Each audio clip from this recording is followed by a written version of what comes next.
Hello. Welcome to another episode of Matters of DeCorum. I am Scott Corum. This is what matters to me. It has been a while since I have done one of these. Too long, in fact. And I will talk about why it has been so long and why I am moving forward in a upcoming episode. Today, however, I'm talking about something frivolous because something had to spark my mind to get the ball rolling again. And I'm going to talk a little bit about Fallout 76. Not probably what you're expecting me to talk about, but I want to explain a little bit about my relationship with Fallout, what I found enthralling in Fallout, and about the current debacle that Bethesda is going through, and my theory. I did not follow all the Fallout series, like many friends of mine who are with it from the first or second Fallout and played all of the 2, 3, New Vegas, 4. My son has played all of them. I came late to the lore. I started playing with Fallout 4. And I started playing just before I got sick. And after all of the chemo and radiation and the things that I could just barely keep my brain focused on, thanks to some really amazing YouTubers and Twitch players, in specific, I want to send a thank you to Wanderbots and MXR and Oxhorn for reinvigorating my desire to get into this game and to play it through and to plummet, especially using mods. I did a long series on this channel, Supervillain Plays Fallout 4, and I really enjoyed that and got to dig into aspects of lore and play that really engaged me.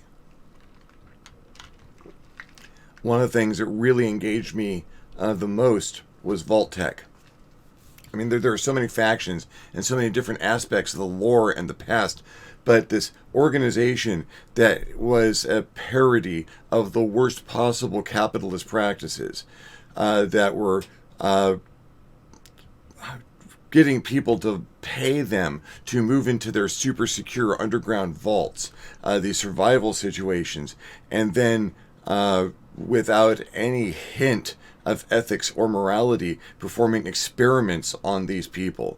Ruthless, brutal experiments. What happens if you take a bunch of drug users and get them clean and then suddenly introduce them to all the narcotics they could ever possibly want? What if you forced people to make a sacrifice of one of their community members every so often in the belief that that's what kept the vault operational? What if you feed them all one tasteless, nutritive paste that doesn't actually fill you up and nothing else? All of these just, what if you train children to be assassins? And that sheer the parody factor of what happens when you deregulate to the point where morals and ethics just don't matter anymore, and the creativity that went into coming up with these horrible things to do to people. Of all the organizations, you had Brotherhood of Steel and the Enclave, and over time the Minutemen, with their own views on what was happening in the world, and I explored the humanity of synths or artificial people or people with artificial intelligence, supposedly, and whether or not they should have rights or whether they could be considered human. All of these things really engaged my mind, and through my supervillain playthrough, let me heal and move my brain forward from the situation I found myself in with my sickness, where the painkillers and the chemotherapy had really knocked my cogitation down a few notches. and it was engaging, and it grasped me and brought me forward. So I've played Fallout 4 for years. Still, every so often, it's there on my hard drive. I need to re-up my mods and figure a couple of things out with how some of the mods are supposedly work. But it's still something I go to. So when Fallout 76 was announced, I was in. I had my reservations about it well before day one, because I'd seen some of the consumer models that they were using, that it's an online service and a massive multiplayer thing, and I knew at some point in time that despite their promises that all their monetization was only going to be cosmetic, that at some point in time they'd break that promise and they would move on to, because if you have a live service off of a one-time purchase, like a $60 game, that the only way you keep that live service going, the only way you keep that model operational, is to heavily monetize it. It's the only way to do it. But then I've followed along. I was there day one. I was there. I had my copy deleted from my hard drive and reinstalled when I went to try and play it the first day, when I only had like 30 days on the beta.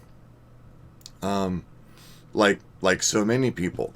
With the launcher failure, I was there when the first open, glitchy, T-posing monsters trying to figure out how this thing worked from day one. And at a certain point in time, after I saw the direction that it was going to go, and I haven't booted it for months, maybe a year, because it wasn't very good, which is a pity, because it introduced new lore that I really enjoyed. There was more lore to dig into. There was more about Vault-Tec, and there was more about the birth of the Brotherhood of Steel, and you get to dig in super deep to the Enclave, and all of these things were amazing, but they were placed in an environment that was dead. And if that wasn't bad enough, that the gameplay and the balance and the quest system was all so terribly implemented. So I broke away from playing Fallout 76, but that doesn't mean I stopped following it, because it became a fascinating study, excuse me, in what a company should never do with their process, with their product, with their customer service, all of it. A quick recap, if you are unfamiliar with the circumstances and circus surrounding Fallout 76. It launched poorly, with people having difficulty even getting into their accounts. They had problems with game balance and how much material you could have in the game, and people being able to cheat through that. And their responses were all very ham-handed in banning people for circumstances around what the cheating might be, but catching a large number of legitimate users in the tow. And that constant trying to catch up with it was like they'd never implemented a multiplayer game before, which we know isn't true because they did Elder Scrolls Online. And they had partners that had done very successful online games. And then there was the problem with the customer service of the deluxe pack that you could get. There was this you could spend a tremendous amount of extra money to get extras like statues and a helmet and a canvas bag that was beautiful, and people got their extras, but they got a nylon bag that was nowhere near the quality. To which Bethesda replied, well, canvas was too expensive, so we're giving you the nylon one, despite the fact we promised you a canvas one. That's just how it works. And that didn't work. And when they said, okay, give us your email address and your information, and we will send you the canvas bag, when people sent that information in, it got released publicly, all their information, they got doxxed. One horrific mistake after the other. Patches that came out to fix problems in the game broke other things in the game, and more often than not, didn't fix the problem the patch was meant to release. And then there's the Atom Store, how they did try to monetize it from the beginning when they just wanted to do very cosmetic things, a different item for your camper, a different outfit, more clothing or paint schemes, all of which was fine quality. I mean, it was okay. Some of it was ported from earlier games, and that was fine because the quality of the items, but they were stupid expensive. They drastically inflated their price in their own imaginary money for items that cost them nothing to produce once they were made. They were data. And so that if you bought 3 items of clothing or a new paint scheme for your generators, you are probably spending what you spent on the initial game all over again. Like $15, $20 for a new bed design. You could earn atoms in-game doing quests and achieving milestones, which I did. I got a couple of things for the game, the atoms I earned in-game, but they came fairly slow and relative to the price of things. All of this, and that's an ongoing thing. And then they promised at the beginning that they would never monetize the game with items that affected gameplay. Things that affected how it looked, yes, but things that gave you bonuses or boosts, things that gave people who paid more money more advantage in the game, no, they were never going to do that. So they've done that. They had put a couple of repair packs earlier to test the waters. That didn't go well because people reminded them that they had made a promise. And now they've come out with a subscription service called Fallout First for your $60 game that you purchased for $60, that they promised there would never be any anything but cosmetic things that you could purchase for game effect. Now, they've listened to a bunch of things that people really wanted implemented in the game and offered them, including private servers and unlimited stash and a couple of some monthly atoms for their online store and an outfit for only $13 a month or $100 a year. To which they say, this is still free. You still get these items for free. You just have to pay $100 a year to get them for free. And the mind boggles. And it doesn't work. The private servers are somehow not private. You go to what you assume is a private server, and it has already had its instances looted in many cases. The stash box has a tendency to delete all of the items you put into it rather than keep them safe so that you can craft with them. And I have friends who play the game and friends who watch this sort of thing, people who are fans of Fallout, who've been following like I said, who've been following the franchise from its beginnings. And you have to have theories about why these things happen. Because it's not just one screw up. And it's not just a bad manager. It's not just a single set of off directives in a company. It's everything failing all the way from the top level to the bottom. From implementation all the way up to inception. People first designing these systems and doing it poorly, and then implementing them badly. And then when people complain about it, because they have a right to complain because you've sold them a broken product for $60 plus $100 a year, ostensibly, to mishandle the customer service, to make sure that you always blame the customer, or blame the customer's equipment, or explain how what you have produced that is broken is not in fact actually broken, but that's how it's supposed to work, completely contrary to how it was expected to work.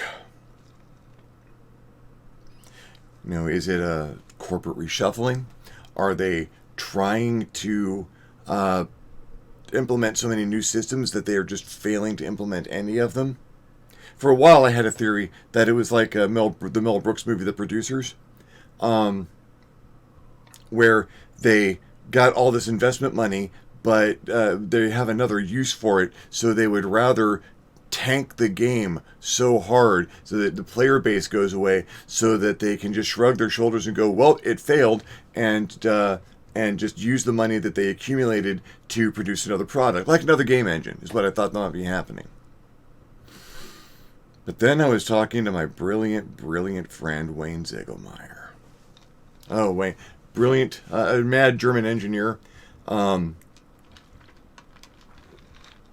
Incredible creative mind, artistic mind, knows way more about Fallout lore than I ever will. And this is what we came out with.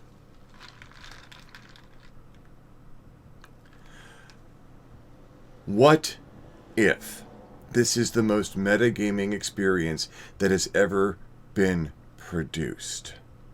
The subscription service is called Fallout First, which is an interesting title when you think about it. If you consider the possibility that Bethesda Game Studios is trying to become Vault-Tec. If they have decided to cast off morals and ethics in an attempt to plumb a customer base, make people pay to move into their environment where they will be experimented on without consideration for morals, ethics, their feelings, or their humanity. What if Bethesda Game Studios is Vault 001, the first Vault? They handed it to us, put it out in the open. What if Fallout 76 is the experiment of Vault 001? Let's see how many people we can get into a virtual environment and then virtually torture them. Deny them what was promised them. Give them the worst possible experience. Give them a broken and buggy game and make them pay for a broken and buggy game. More, make them continue to pay. How much money can we get out of people that we provide a substandard, buggy, broken experience to? How many people can we retain if we give them poor customer service, continually break our promises?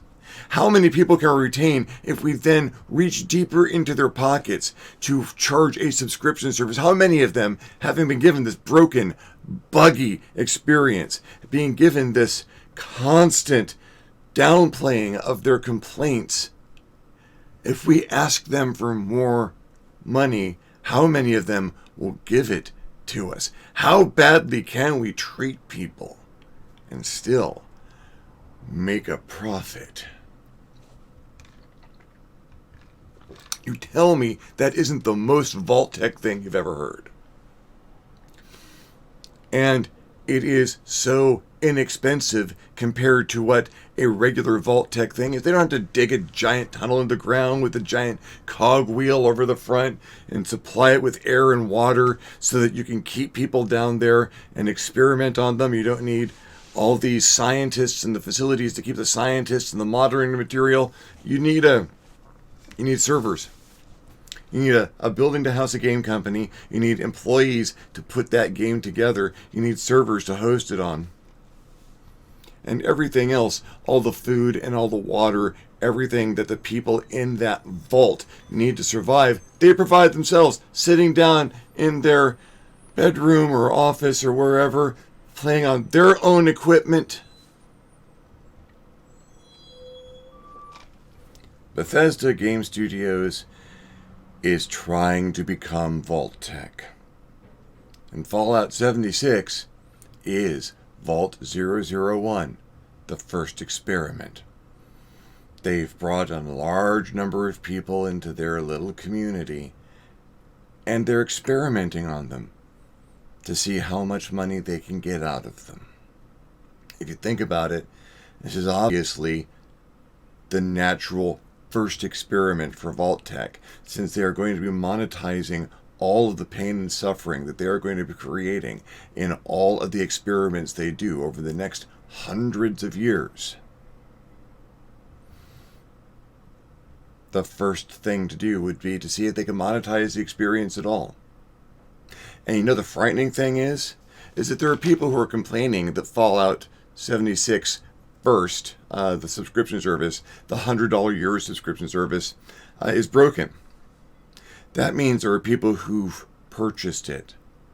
There are people who've been through all of these experiences with Fallout 76, who've seen all the things that Bethesda has done, and then decided that they're going to dig into their wallets and throw $13 a month or $100 a year at this company on top of everything else that they've already spent. Fallout 76 isn't just the first vault. The experiment is working. Thank you for following me along on this particular ramble. I do intend to do these a little bit more often in the future. I'm going to try and get back to weekly. We'll see what I manage. If you enjoyed the video, give me a thumbs up. If you didn't enjoy the video, give me a thumbs down. Feedback is feedback. If you have any questions about Fallout or my other theories on it or anything you'd like to hear me talk about, if you have any comments whatsoever, go ahead and leave them below. You will love leaving me a comment. I will love getting your comment. If you would like to see these videos when they come out, go ahead and hit the subscribe button if you haven't already. If you do, make sure you hit the notification bell so you're actually alerted when my videos become available. If you would like to contribute to the channel in a more meaningful manner, I invite you to hit me up my Patreon page, www.patreon.com/ScottCorum, and consider donating. Absolutely anything helps and allows me to make better videos more often, I hope. In the meantime, thank you very much for watching. I'm Scott Corum. This is what has mattered to me, and I will see you next time on the next Matters of DeCorum.